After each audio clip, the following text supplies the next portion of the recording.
Alléluia.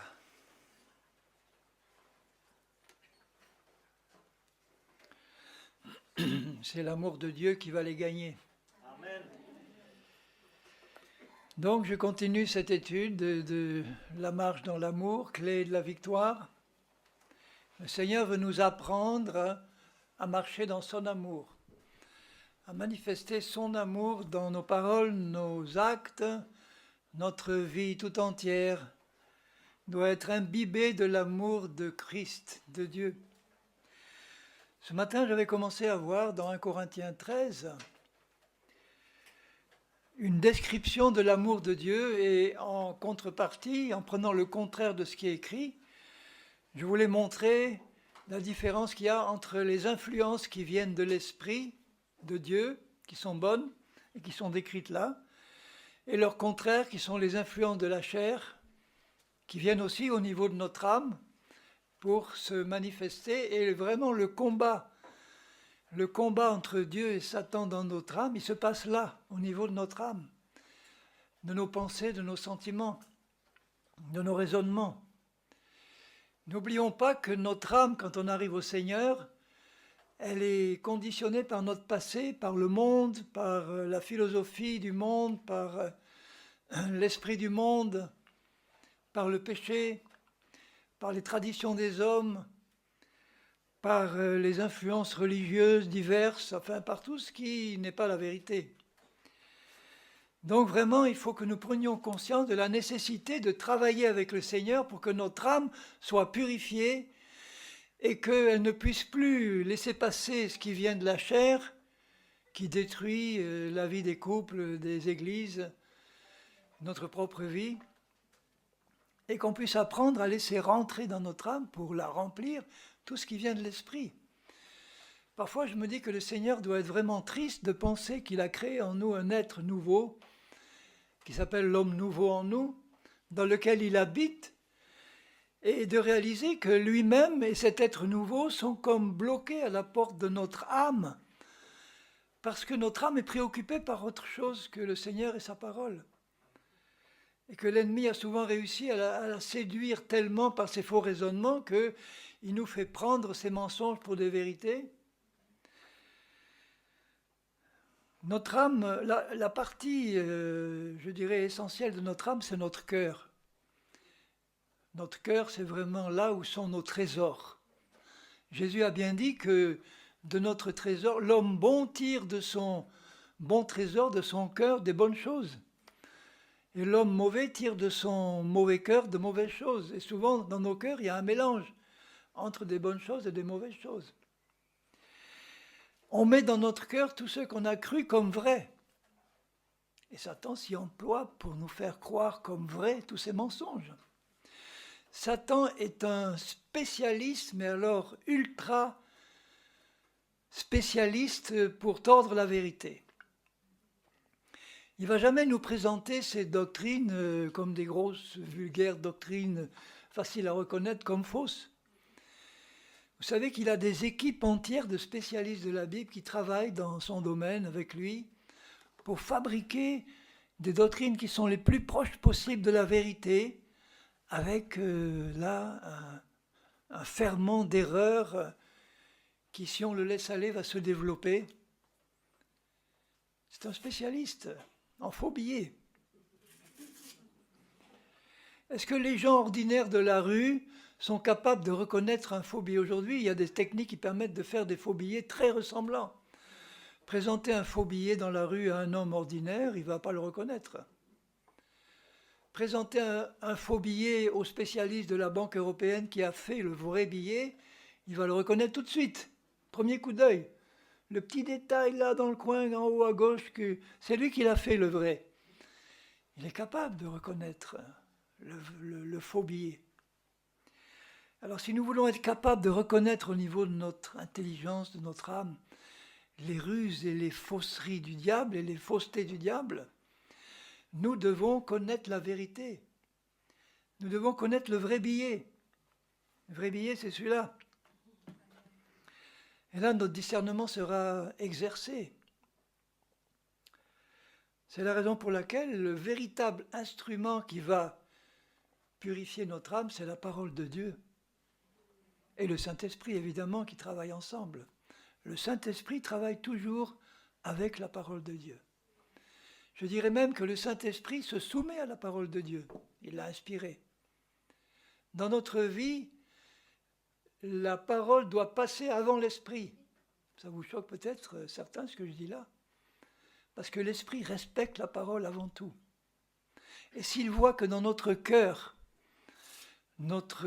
est entièrement consacré à la recherche de la vérité, à l'amour de la vérité dans la parole, le Saint-Esprit de vérité, lui, qui a inspiré cette parole, il va nous y conduire parce qu'il voit l'amour de la vérité dans nos cœurs. Et si nous n'avons pas cette priorité dans l'amour de la parole, nous pouvons être trompés par des tas d'esprits et des voix qui circulent dans le monde spirituel et qui ne viennent pas de Dieu. Et Satan sait contrefaire la voix de l'Esprit de Dieu en nous. Il sait la contrefaire. Hein? Si on n'est pas sensible, il faut savoir que l'Esprit de Dieu parle toujours au niveau de notre esprit, alors que Satan, il parle au niveau de notre intelligence et de nos pensées. Donc selon l'étage à lequel le message vient, si le message vient là, ce n'est pas le Saint-Esprit. S'il vient là, alors là c'est la bonne place. Là, c'est-à-dire le cœur profond, là, le cœur, notre esprit. Il y a un passage, je reviendrai, ma prédication, elle est prophétique, c'est-à-dire je prépare un message et après c'est l'esprit qui conduit. Donc pour le moment, je n'ai rien dit de ce que j'avais préparé. Mais c'est comme ça. Seigneur, tu conduis, je t'ai prié, je te prie tout le temps, Seigneur, j'ouvre ma bouche et tu la remplis. Hein. Dans 2 Timothée, chapitre 3, Paul dit à Timothée, au verset 14 du chapitre 3, « Toi, demeure dans les choses que tu as apprises et reconnues certaines, sachant de qui tu les as apprises. Dès ton enfance, tu connais les saintes lettres qui peuvent te rendre sage à salut par la foi en Jésus-Christ. » Et il ajoute, « Toute écriture, toute la parole de Dieu, toute écriture est inspirée de Dieu et utile pour enseigner, pour convaincre, pour corriger, pour instruire dans la justice, afin que l'homme de Dieu soit accompli et propre à toute bonne œuvre. » Vous voyez, il n'y a que la parole de Dieu qui peut faire ça. Conduite et éclairée par l'Esprit. Enseigner, convaincre, corriger, instruire dans la justice, afin que nous soyons accomplis, complets, propres à toute bonne œuvre. Dieu a préparé des œuvres pour nous. Et quand elles se présentent ou quand Dieu nous met devant ces œuvres-là, si notre âme est occupée par autre chose que la parole de Dieu et par le Seigneur, on ne va pas reconnaître ces œuvres, on va passer à côté. Parce que notre âme n'est pas habituée à reconnaître les choses qui viennent de Dieu. Et les œuvres qui sont inspirées par Dieu, le Saint-Esprit les connaît, c'est lui qui les met sur notre route. Et si nous sommes à l'écoute de la voix du Saint-Esprit, parce que nous avons été à l'écoute de la parole, nous saurons reconnaître ses œuvres et y entrer. Nous ne passerons pas à côté. Alors ceci dit, je retourne à 1 Corinthiens 13. Et je voulais montrer dans ce passage la description de l'amour de Dieu et son contraire qui vient de la chair. La charité est patiente au verset 4. Et j'avais dit que l'impatience... Donc la patience vient de l'amour de Dieu. Je parle de la patience de Dieu. Hein, parce que en toutes ces qualités-là, il y a une contrepartie humaine qui n'a rien à voir avec les qualités de Dieu. Il y a une patience humaine, mais qui n'est pas la patience de Dieu. La patience humaine, elle est limitée, elle explose après un certain temps. Donc toutes les qualités que vous aviez humainement avant la conversion, avant la nouvelle naissance, mettez-vous bien dans la tête que Dieu va les remplacer par ses qualités à lui. Si vous aviez de la patience humaine avant de vous convertir, le Seigneur vous dira, vous fera comprendre, cette patience-là ne vaut rien. je vais la remplacer par ma patience. Et pour tout le reste, c'est pareil. L'amour de Dieu est patient, donc ce qui vient de la chair, le contraire, l'impatience, vient d'une source satanique.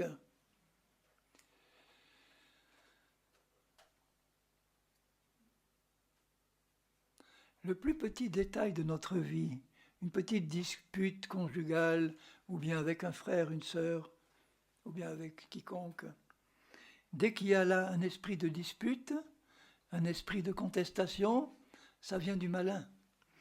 Alors, je mets le doigt là, le Seigneur m'inspire, Jacques, apôtre Jacques, épître de Jacques.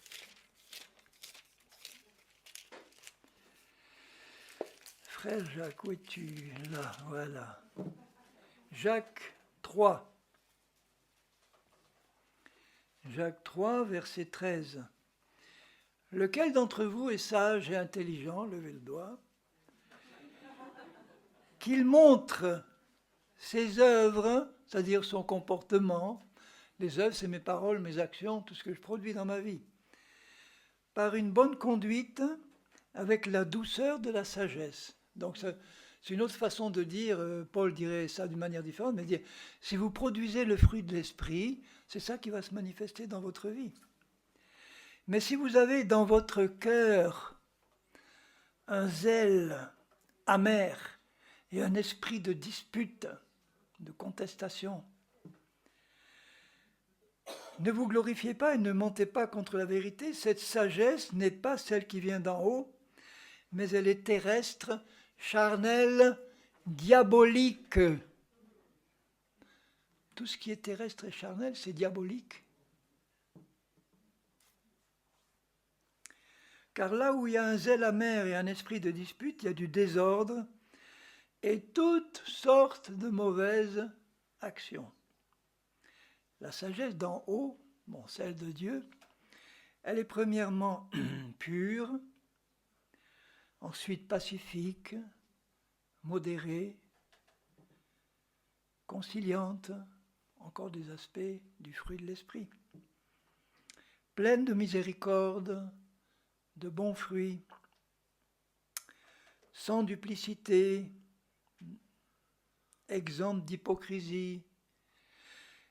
Le fruit de la justice, c'est un autre terme pour le fruit de l'esprit, le fruit de l'être juste qu'est Dieu et de l'être juste que je suis dans l'esprit, est semé dans ma vie, est semé dans la paix par ceux qui recherchent la paix. Quand je vois la marche de mon Seigneur Jésus décrite dans les évangiles, je vois un homme de paix. Bon, les moments où il s'est fâché contre les pharisiens au temple ou parfois contre ses disciples parce qu'ils étaient incrédules, ça n'a rien enlevé à la paix qu'il y avait dans le cœur de Jésus. Hein. Il était parfaitement dans la maîtrise de lui-même et il savait ce qu'il faisait. Il manifestait la sainte colère de Dieu qui se manifeste parfois, mais avec amour et avec tendresse et miséricorde. Comment on peut être à la fois rempli de la sainte colère de Dieu et plein de tendresse, de miséricorde? Ben oui, c'est comme ça. C'est une manifestation de l'amour de Dieu envers les marchands du temple, envers les pharisiens. Le seul langage qu'ils pouvaient comprendre, c'était celui-là, qui pouvait un peu les faire réfléchir. Le fruit de la paix est semé dans la paix par ceux qui recherchent la paix. La charité n'est pas envieuse, la charité ne se vante pas, elle ne s'enfle pas d'orgueil, elle ne fait rien de malhonnête, elle ne recherche pas son intérêt, elle ne s'irrite pas, elle ne soupçonne pas le mal. L'Esprit de Dieu, l'amour de Dieu ne soupçonne pas le mal. Ça ne veut pas dire qu'on est naïf, qu'on se laisse faire. On ne va pas soupçonner le mal, on ne va pas juger selon l'apparence, alors que la chair, elle ne juge pas selon la vérité, elle juge selon l'apparence. On ne soupçonne pas le mal. On attend qu'il y ait une preuve réelle qu'il y a quelque chose de mal. Combien de fois la chair soupçonne le mal? Ah, tu as fait ça, alors tu avais cette intention-là dans ton cœur, hein? Avoue-le. Hein?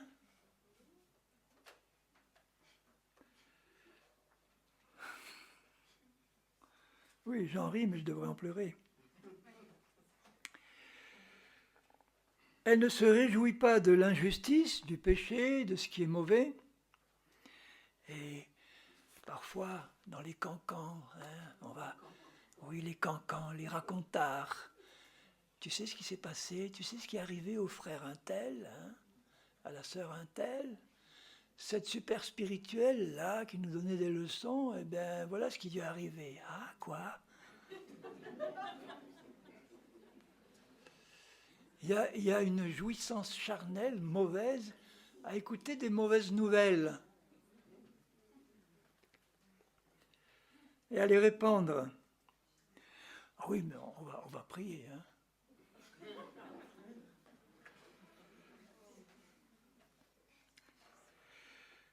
Elle se réjouit de la vérité.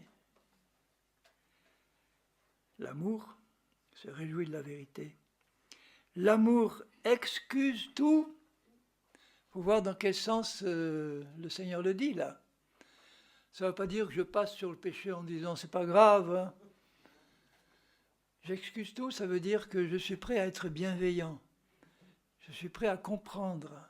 Je suis prêt à chercher l'explication. Elle espère tout. Elle supporte tout. L'amour supporte tout. Ah oui, mais... Ah, dès que je vois un mec qui arrive là, c'est la chair qui commence à parler. Oui, mais si tu avais été dans ma situation, tu aurais su que c'était insupportable. Moi, je lis ce qui est écrit là. L'amour supporte tout. Dieu nous rend capables de supporter avec amour toute chose. Quand la chair entend ça, elle se révolte. Elle ne supporte pas d'entendre ça. Parce que pour la chair, il y a des choses insupportables. Et justement insupportables pour elle. C'est-à-dire qu'elle trouve des excuses pour que ce soit insupportable.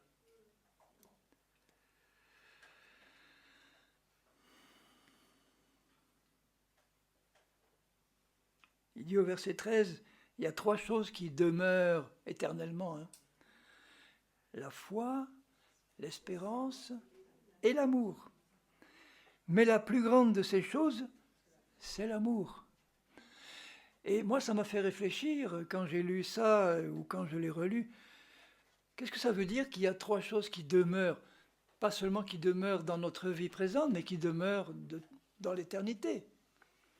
L'amour de Dieu, je comprends, il demeure, mais la foi, l'espérance. Je dis, comment on va avoir besoin de foi et d'espérance dans l'éternité? Ça va servir à quoi, là, la foi et l'espérance? Et puis le Seigneur me parle à mon cœur, il me dit, mais c'est très simple, Henri, parce que moi, je suis infini. Il faut l'éternité pour connaître l'infini. Ça n'aura pas de fin, le dévoilement de la connaissance de Dieu. Et c'est ça qui est stimulant. C'est que plus on va s'approcher de Dieu, plus il va se révéler, plus il aura de nouvelles choses à nous révéler, et ça n'aura jamais de fin. Parce qu'il est infini, infiniment grand, infiniment rempli de ce qu'il est, infiniment. Il n'y a pas de limite à l'amour, à ce qu'il est. Or, la foi, c'est la ferme certitude qu'on possède maintenant les choses qu'on ne voit pas encore et qu'on espère. On attache la certitude à l'espérance et ça devient la foi. Donc dans l'éternité, Dieu sûrement travaillera de la même façon, c'est-à-dire qu'il va se révéler à nous par sa parole. Évidemment, nous allons le saisir avec foi, puisqu'il n'y aura plus de doute et d'incrédulité, et nous verrons s'accomplir ce que nous avons reçu avec foi. Ça va nous permettre d'espérer encore quelque chose de plus qui va venir de lui. Et on va le croire, on va en être sûr.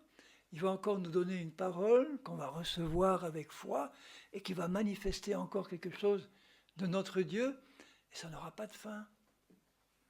Et on va être de plus en plus rempli de la révélation de Dieu, de ce qu'il est.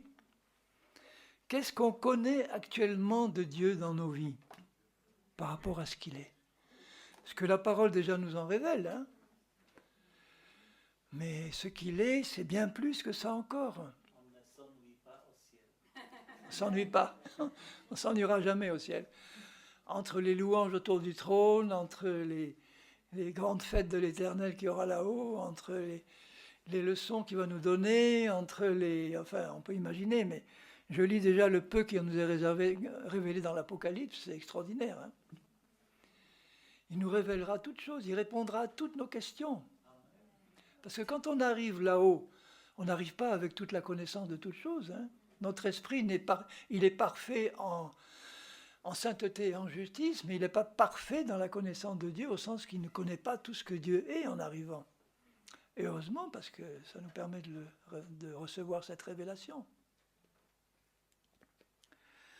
Je suis même, bon là je vous dis une chose qui n'est pas écrite dans la Bible, mais je suis même certain que si vraiment on veut que Jésus réponde à toutes nos questions, et il le fera, il pourrait même nous passer le film en 3 dimensions de toute sa vie, avec toutes ses paroles et avec tout ce qu'il a fait.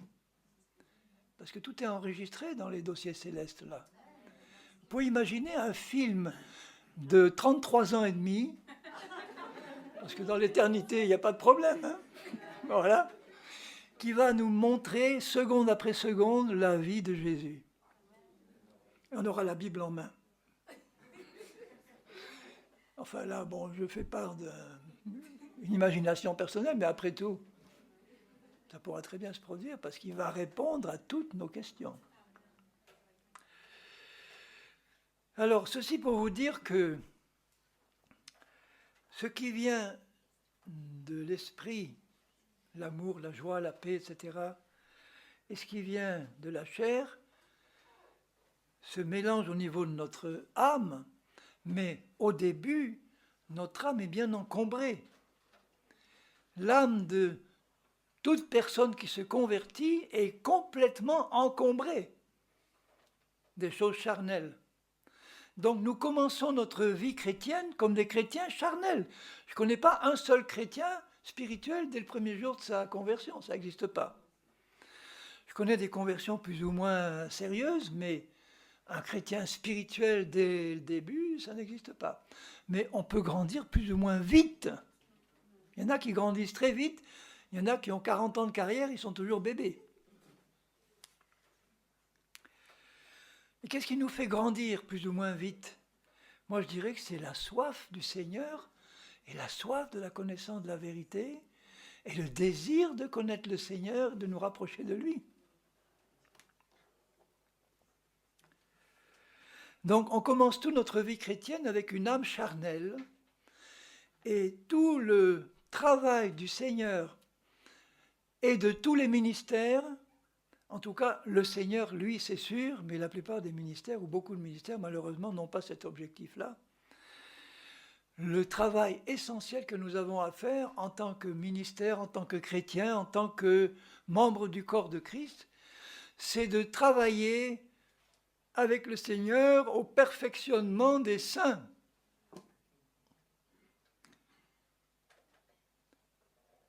Parce que le but, c'est la perfection en Christ manifestée parfaitement. Je sais bien qu'au dernier moment, tout sera achevé. Au dernier moment, si vous voulez, le chrétien qui a 1 semaine de conversion et celui qui en a 45, au dernier moment, le Seigneur leur fera atteindre tous les deux la perfection finale pour monter. La différence, c'est qu'il y en a un, s'il a été fidèle pendant 40 ans, il a eu un témoignage sur cette terre qui a porté du fruit, qui a été utile. Et donc, s'il a été dans les œuvres que Dieu a préparées d'avance, il va recevoir devant le tribunal de Christ les récompenses que Dieu a réservées. On ne travaille pas pour les récompenses, mais Dieu va nous en donner. Parce que ces récompenses vont le glorifier. En fait, si on y réfléchit bien, si nous accomplissons les œuvres dans l'esprit, pas dans la chair, les œuvres, parce qu'on peut travailler pour Dieu dans la chair, hein, faire des choses pour Dieu qu'il ne nous a jamais demandé de faire. On a envie de les faire pour lui faire plaisir, mais ce n'est pas ça qu'il nous a demandé. Bon, il voit les cœurs, il voit dans quelle disposition on est, il est indulgent. Mais tout ce qui est fait dans la chair sera brûlé au feu devant le tribunal de Christ. Nous devrons tous passer devant le tribunal de Christ, pas pour être jugés ou pour être sauvés ou perdus, pour que les œuvres qu'on a accomplies pour lui sur la terre soient examinées par le Seigneur, et il nous dira, tu vois, là, tu as été plein de bonnes intentions, mais tu as fait des œuvres dans la chair, ok, mais elles ne venaient pas de mon esprit, de ma volonté, donc elles passent au feu, des œuvres de paille, des œuvres de bois, ça brûlera au feu. Alors que les œuvres que j'avais préparées d'avance et que tu as accomplies, qui sont des œuvres de diamants, d'or, d'argent, celles-là recevront une récompense. Finalement, c'est Dieu qui se récompense lui-même, puisque ce sont des œuvres qu'il a préparées lui-même et que nous accomplissons en son nom. Mais il nous fait participer à cette récompense, dans sa générosité. Quelles sont ces récompenses? J'en sais rien, peu importe dans le fond. Si on me posait la question, quelle serait la récompense que tu aimerais recevoir dans le millénium, par exemple, ou bien dans l'éternité? Moi, je dirais tout de suite, c'est une place la plus proche possible du Seigneur. Parce qu'il va régner sur cette terre-là, à Jérusalem, pendant les 1000 ans du millénium. Hein. Il va restaurer le trône de David. Il va régner sur le monde entier. Il va rétablir l'ordre et la paix dans ce monde tourmenté. Il va éliminer la pollution. Il va éliminer toutes ces choses. Il va éliminer... Donc ça sera l'inverse du temps actuel. Aujourd'hui, vous avez une marée de ténèbres et puis quelques lumières qui brillent par-ci par-là. Alors que là, vous aurez une marée de lumière et puis quelques points d'obscurité par-ci par-là. Parce que le péché va continuer à exister pendant le millénium, mais la terre entière sera remplie de la connaissance de Dieu. Ah, c'est beau. Donc Jésus va régner à partir de Jérusalem. Il aura son comité central. Non, pas. Il aura ses gouverneurs sur les pays, les régions, les villes. Il déléguera son autorité, etc. Et il va régner sur la terre. Il aura tous ceux qui travailleront avec lui pour régner sur la terre, sur les rescapés de la tribulation et sur leurs descendants. Et moi, je dis, Seigneur, moi, j'aimerais être à Jérusalem auprès de toi.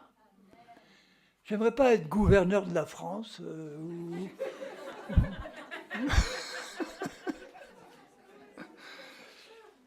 Si je suis planton, là, planton ou balayeur dans ton palais à Jérusalem, je serais heureux de te croiser tous les jours.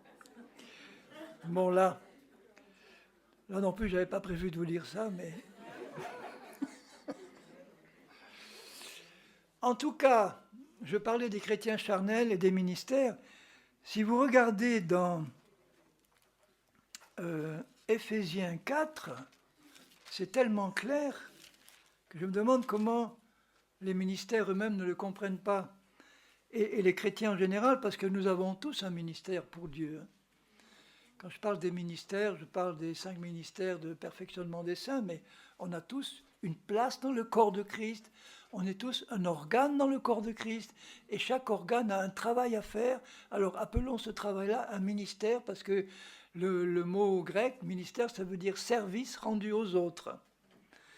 Et il dit là dans Éphésiens 4 et au verset 11, il a fait des dons à son peuple. Il a donné les uns comme apôtres, les autres comme prophètes, les autres comme évangélistes, les autres comme pasteurs et docteurs, pour le perfectionnement des saints. C'est le but unique de tous les 5 ministères, même des évangélistes. Un évangéliste, il est chargé de gagner des âmes pour le Seigneur, mais il doit avoir dans sa tête la pensée que les âmes que je gagne, il faut que je les confie aux autres ministères qui vont les perfectionner. Je ne vais pas les laisser dans la nature en disant Dieu va s'en occuper. On doit travailler en équipe. Toi, tu es évangéliste. Est-ce que tu connais là un pasteur au sens berger? Je ne parle pas des pasteurs, directeurs d'église actuels. Un berger, un enseignant, un prophète qui va s'occuper d'eux après pour les conduire dans le perfectionnement des saints. Parce que le perfectionnement des saints consiste à travailler pour qu'un chrétien charnel devienne de plus en plus spirituel. Donc que la part de la chair dans son âme diminue et que la part de l'esprit augmente. Donc on va être charnel tant que jusqu'à 50-50 de chair et d'esprit dans notre âme. Et puis après, au-delà de 50 ans, on commence à être de plus en plus spirituel. C'est un beau travail, le perfectionnement des saints, un travail merveilleux. Et on devrait tous être attelés à sa tâche, à cette tâche-là, pour moi-même, pour moi en tant que membre du corps de Christ, de n'importe quel membre du corps de Christ. Seigneur, je suis appelé à un travail. Rappelez-vous que dans 2 Corinthiens 5, il dit, Paul, que nous avons tous reçu le ministère de la réconciliation. Vous voulez que je vous le lise pour être persuadé que c'est vrai? 2 Corinthiens 5, verset 17 et suivant. Si quelqu'un est en Christ, 2 Corinthiens 5, 17, il est une nouvelle créature dans son esprit. Les choses anciennes sont passées, voici toutes choses sont devenues nouvelles. Et tout cela vient de Dieu, qui nous a réconciliés avec lui par Christ et qui nous a donné, nous c'est nous tous, il ne parle pas que des pasteurs ou des responsables, nous avons le ministère de la réconciliation. Car Dieu était en Christ, il était où en Christ? Dieu, le Père, sur la croix, réconciliant les hommes avec lui-même. Et il a mis en nous, n'imputant pas aux hommes leurs offenses, et il a mis en nous la parole de la réconciliation. La parole de Dieu est une parole de réconciliation. Donc un évangéliste, il a un ministère de réconciliation des hommes avec Dieu, dans le sens qu'il va les amener au salut. Un enseignant, il a un ministère de réconciliation des hommes avec Dieu, dans le sens où il va amener des chrétiens charnels à être spirituels, en utilisant la même parole. Un prophète, il va réconcilier les hommes aussi avec Dieu en prophétisant. Un berger aussi. Il va travailler au bien-être spirituel et dans tous les domaines des enfants de Dieu. Pour réconcilier, ça veut dire tout ce qui dans sa vie n'est pas en accord avec la parole de Dieu, ça a besoin d'être amené en accord, en réconciliation avec la parole de Dieu. On a tous ce ministère de réconciliation.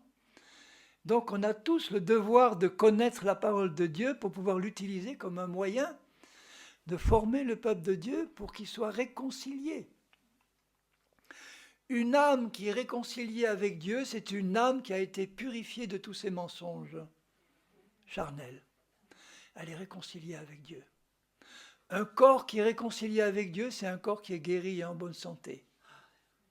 Voilà. On doit tous travailler à ça.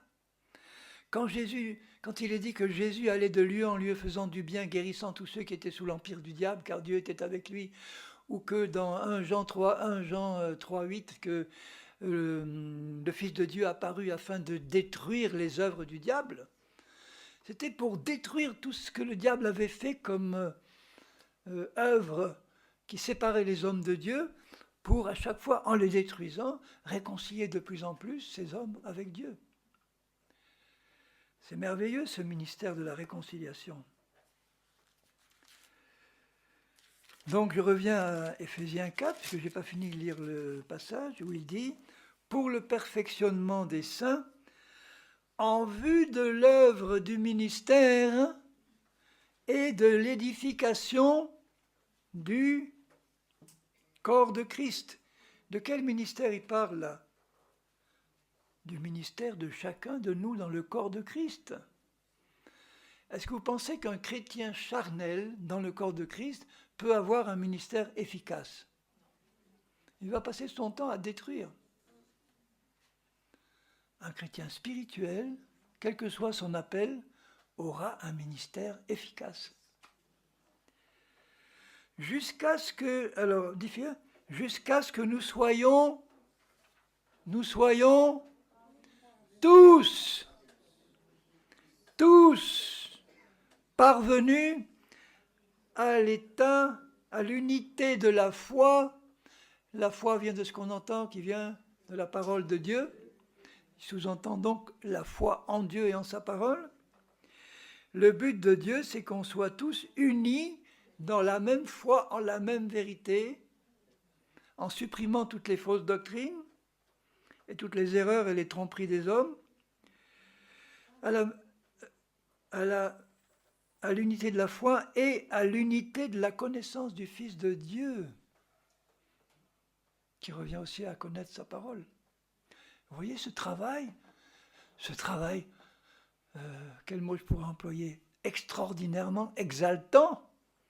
Travaillez tous à l'édification du peuple, que tout se fasse pour édifier, que tout se fasse pour faire croître et grandir, que tu as tous, toi, un ministère, un service voulu par Dieu à la place où il a prévu pour toi dans le corps. S'il a prévu que tu sois un œil, que tu essayes d'être une oreille, ça ne va pas aller. Si tu as prévu que tu sois un estomac et que tu essayes d'être un intestin, ça n'ira pas. Oui, mais il y a des organes, on se demande à quoi ils sont. Mais ils sont là, Dieu les a mis dans le corps. Oui, mais moi je suis le petit doigt du pied gauche, le petit orteil du pied gauche. Mais si Dieu a prévu qu'il y ait un petit orteil au pied gauche, c'est pour quelque chose. Ne serait-ce que pour la beauté du pied. Parce qu'un pied où il manque le petit orteil, il n'est pas beau.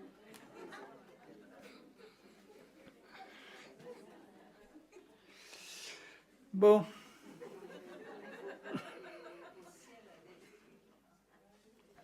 Alors, je répète, jusqu'à ce que nous soyons tous parvenus à l'unité de la foi, c'est-à-dire à la même compréhension de la vérité de la parole. Regardez ce qui divise les chrétiens aujourd'hui, ces différences de doctrine. Moi je crois ça. Ah oui, mais moi je suis la doctrine du fondateur de ma religion, chrétienne évidemment, et moi la mienne. Moi je suis luthérien, moi je suis calviniste, moi je suis pentecôtiste, moi je suis darbiste, moi je suis... Il y a toujours un chef là-haut qui a... Mais non, qu'on soit tous dans la même révélation de la vérité de la parole, parce que notre chef, c'est Christ. Donc toi, si tu as reçu une révélation, toi, homme ou femme, si tu as reçu une révélation de la parole que moi, je n'ai pas, je suis preneur.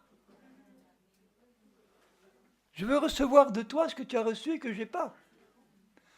Et ce que j'ai et que tu n'as pas, j'aimerais te le transmettre, si tu l'acceptes. Oui.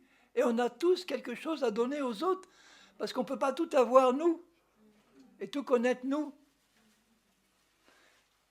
Et qu'est-ce qu'on forme dans la plupart des églises? Je ne suis pas là pour critiquer, mais pour constater. Il y a des gens assis en rond dans des chaises et quelqu'un qui parle. Bon,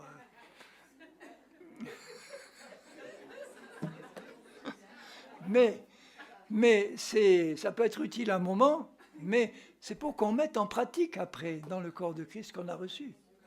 C'est pas pour revenir tout le temps, écouter la même chose, et puis après on rentre et puis il n'y a plus rien.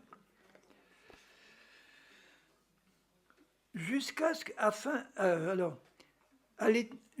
que nous soyons tous parvenus, à la fin du verset, à l'état d'homme fait.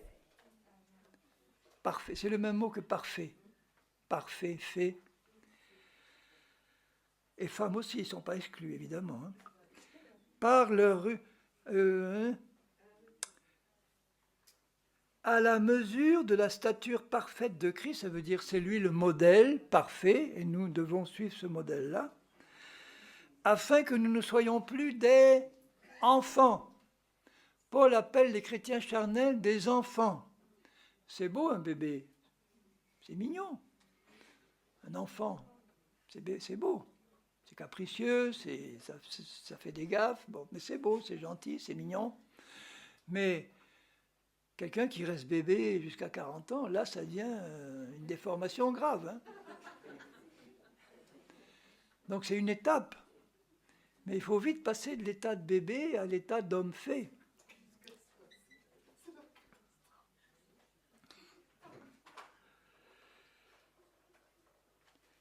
Alors, des enfants flottants, emportés à tout vent de doctrine. Pourquoi? Parce qu'ils écoutent le dernier venu qui a réussi à les séduire. par la tromperie des hommes, et qui est Satan qui est derrière, par leur ruse dans les moyens de séduction, mais que professant, c'est-à-dire confessant la vérité dans l'amour, nous croissions à tous égards dans celui qui est le chef Christ.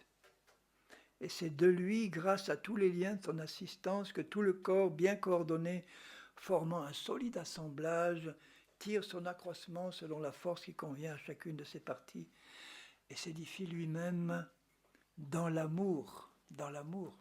C'est beau comme programme, hein, vous ne trouvez pas? Mais pourquoi on ne le met pas en pratique? Parce que la chair a pris le dessus. Parce que l'esprit religieux, qui est charnel, le chef-d'œuvre de Satan sur la terre, c'est la fausse religion chrétienne. Ce n'est pas l'islam, ce n'est pas le bouddhisme, ce n'est pas le taoïsme. Le chef-d'œuvre de Satan sur la terre, c'est tout ce qui est fausse religion chrétienne. Parce qu'il sait que la vraie spiritualité, j'emploie pas le mot religion, c'est le christianisme, c'est la vie en Christ. Et s'il peut inventer un système qui va imiter ça pour tromper les gens, alors là, il est content. Et il y arrive. Il faut refuser ça. Quelquefois, on me dit, oui, mais l'antichrist va venir de l'islam. C'est vraiment là. Je dis, mais tu te trompes. L'antichrist, il vient de la fausse religion chrétienne. Ça sera un descendant de David, vrai ou faux. Satan est capable de faire des faux papiers, mais enfin, un descendant de David, converti à Christ et renégat, comme Judas. Ça, c'est ma conviction.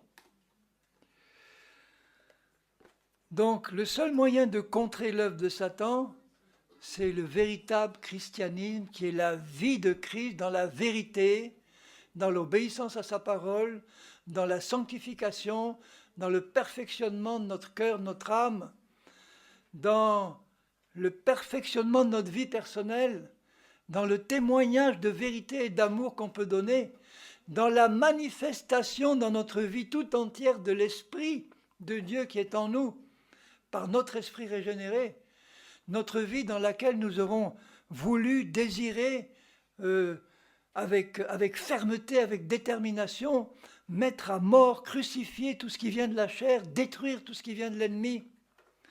On doit être déterminé, violent. Ce sont les violents qui s'emparent du royaume. Dans ce sens-là, Satan doit être traité avec violence. Est-ce que vous êtes d'accord? Mais une violence qui vient de Dieu, comme Jésus le faisait pour les œuvres de Satan. Il n'avait pas de pitié pour les œuvres de Satan. Quand je pense à, par exemple, un exemple qui me vient à l'esprit, la femme dans Luc 13 qui était courbée depuis 18 ans par un esprit d'infirmité. C'est trop beau puisque le Saint-Esprit me l'inspire, je vais vous le lire. On parle de détruire les œuvres de Satan d'où qu'elles soient, hein, qu'elles soient dans le corps ou dans l'âme. Ben dans Luc 13, il dit ceci, au verset 10, Jésus enseignait dans une synagogue le jour du sabbat. Et voici, il y avait là une femme possédée d'un esprit qui la rendait infirme depuis 18 ans. Imaginez la vie de cette pauvre femme, courbée depuis 18 ans. La vie qu'elle avait dû avoir. Elle était courbée, ne pouvait nullement, aucunement se redresser.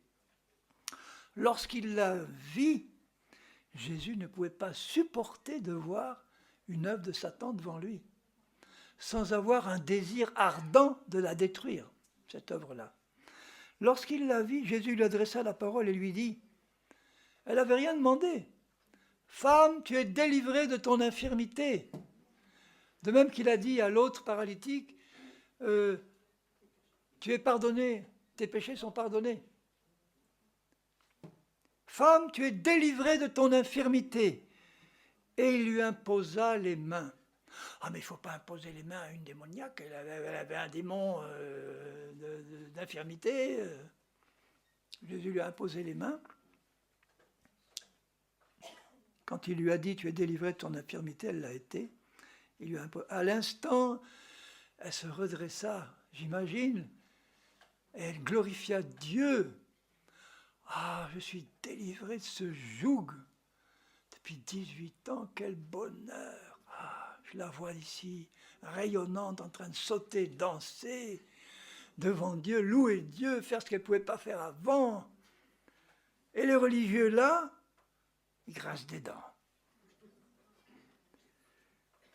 Mais les chefs de la synagogue, indignés de ce que Jésus avait opéré cette guérison un jour de sabbat.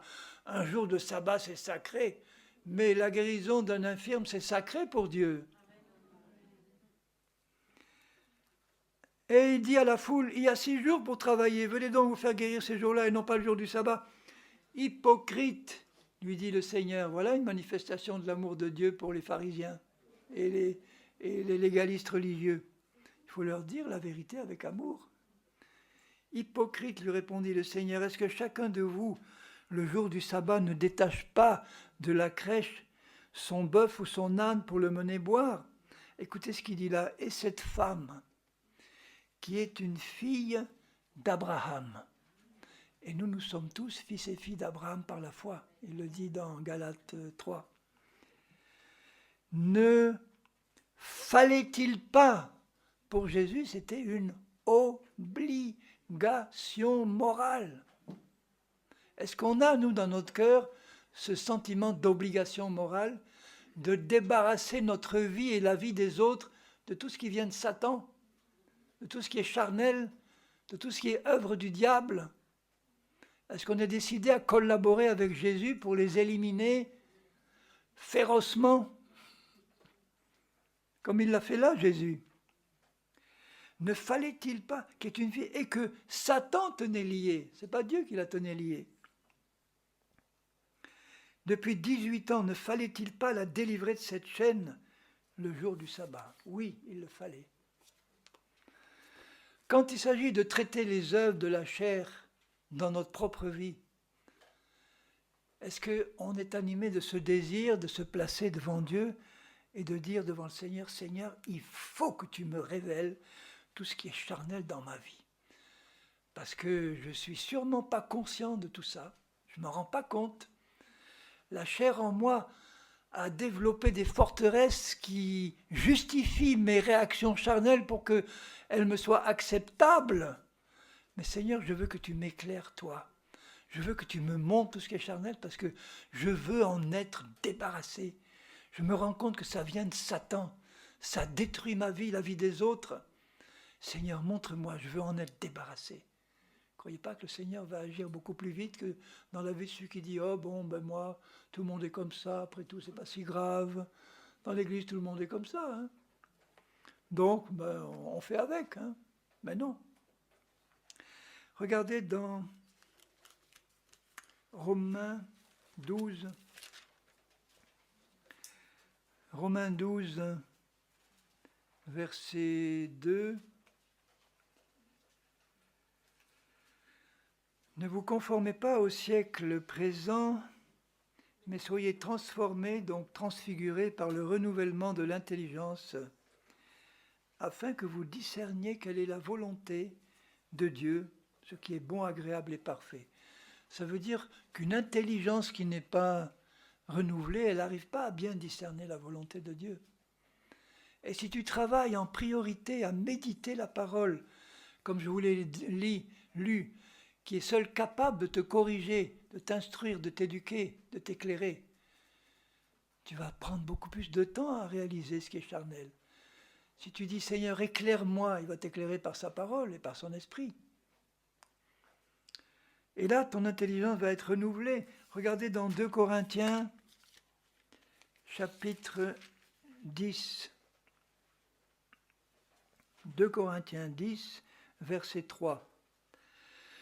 Si nous marchons dans la chair, il veut dire dans ce corps charnel, hein, 2 Corinthiens 10, 3. Si nous marchons dans la chair, nous ne combattons pas selon la chair. Il y a des chrétiens qui combattent dans leur vie spirituelle avec des armes charnelles. Eh bien, ça ne produit pas des effets que le Seigneur apprécie. Nous ne combattons pas selon la chair avec les armes du monde, ou à la limite même les armes de Satan, hein, sans qu'on s'en rende compte. Car les armes avec lesquelles nous combattons qui? L'ennemi et ses œuvres. Les armes avec lesquelles nous combattons ne sont pas charnelles, mais elles sont puissantes par la vertu, par la puissance de Dieu, pour renverser des forteresses. Ah oui, mais ces forteresses, c'est des quoi? C'est des puissances démoniaques? Non, non. Nous renversons les raisonnements charnels. La chair, quand on arrive au Seigneur, a déjà construit dans notre âme des forteresses de faux raisonnements. Des forteresses, des raisonnements et toute hauteur qui s'élève contre la connaissance de Dieu. Et nous amenons toute pensée captive à l'obéissance de Christ et de sa parole. Vous voyez que ces forteresses sont causées par des raisonnements, des doctrines, des pensées, des traditions humaines qu'on a considérées comme vraies et on a bâti une forteresse.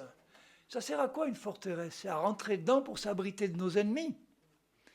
Mais quand Satan construit des forteresses en nous, c'est pour nous y enfermer, pour qu'on considère Dieu comme notre ennemi. C'est pour ça qu'il y a des chrétiens qui se révoltent en disant « Comment ça se fait? On a prié pour cet homme-là et il est mort de son cancer. Et pourquoi Dieu n'a pas écouté? Pourquoi ?» On fait Dieu notre ennemi. Et il n'est pas question que je fasse ça, puisque si je fais ça, je me mets sous un joug. Dieu va me rendre malheureux. Soi-disant, hein. Il va me rendre malheureux. La chair me fait présenter la volonté de Dieu comme quelque chose qui, à la limite, va être pénible pour moi si je ne me mets pas un peu d'air. Non, ça va être trop pénible. Lisez le Sermon sur la montagne. Il y a des choses là-dedans qui n'arrêtent pas de rebeller la chair. Elle lit ça, elle dit aime tes ennemis, fais-leur du bien. Et il ose finir le passage en disant soyez parfaits comme votre Père Céleste est parfait. Quoi? C'est pas possible ça. C'est pas possible. On m'a enseigné dans mon église que sur cette terre, il n'y aura jamais rien de parfait. Voilà. C'est ancré en moi. Je connais des témoignages où des chrétiens étaient tellement enfermés dans leurs fausses convictions que quand on leur montre que la Bible ne dit pas ça, qu'ils répondent « Bible ou pas Bible, j'ai toujours cru ça dans mon église et ça sera comme ça ». Voilà, il est enfermé dans sa forteresse. Amener toute pensée captive à l'obéissance de Christ, il faut vraiment, Seigneur, toutes les pensées que j'ai, tous les raisonnements que j'ai, toutes les convictions que je peux avoir, Seigneur, je veux passer ça à la lumière de ton esprit et de ta parole. Est-ce que tu es prêt à t'en débarrasser complètement? Si Dieu te montre que ce n'est pas bon, si Dieu te montre que la conviction que tu as, elle est complètement contraire à la volonté parfaite de Dieu, à sa parole, mais toi tu es convaincu que si ce n'est pas comme tu penses, ça ne peut pas être de Dieu. Je connais beaucoup de chrétiens comme ça, hein. Et ils souffrent parce qu'ils sont enfermés dans leur forteresse qui n'est pas la bonne. Notre vraie forteresse, c'est Christ. C'est lui la tour forte dans laquelle nous nous mettons pour résister à l'ennemi qui est Satan, et pas l'inverse. Hein. Alors les armes avec lesquelles nous combattons, c'est la parole de Dieu.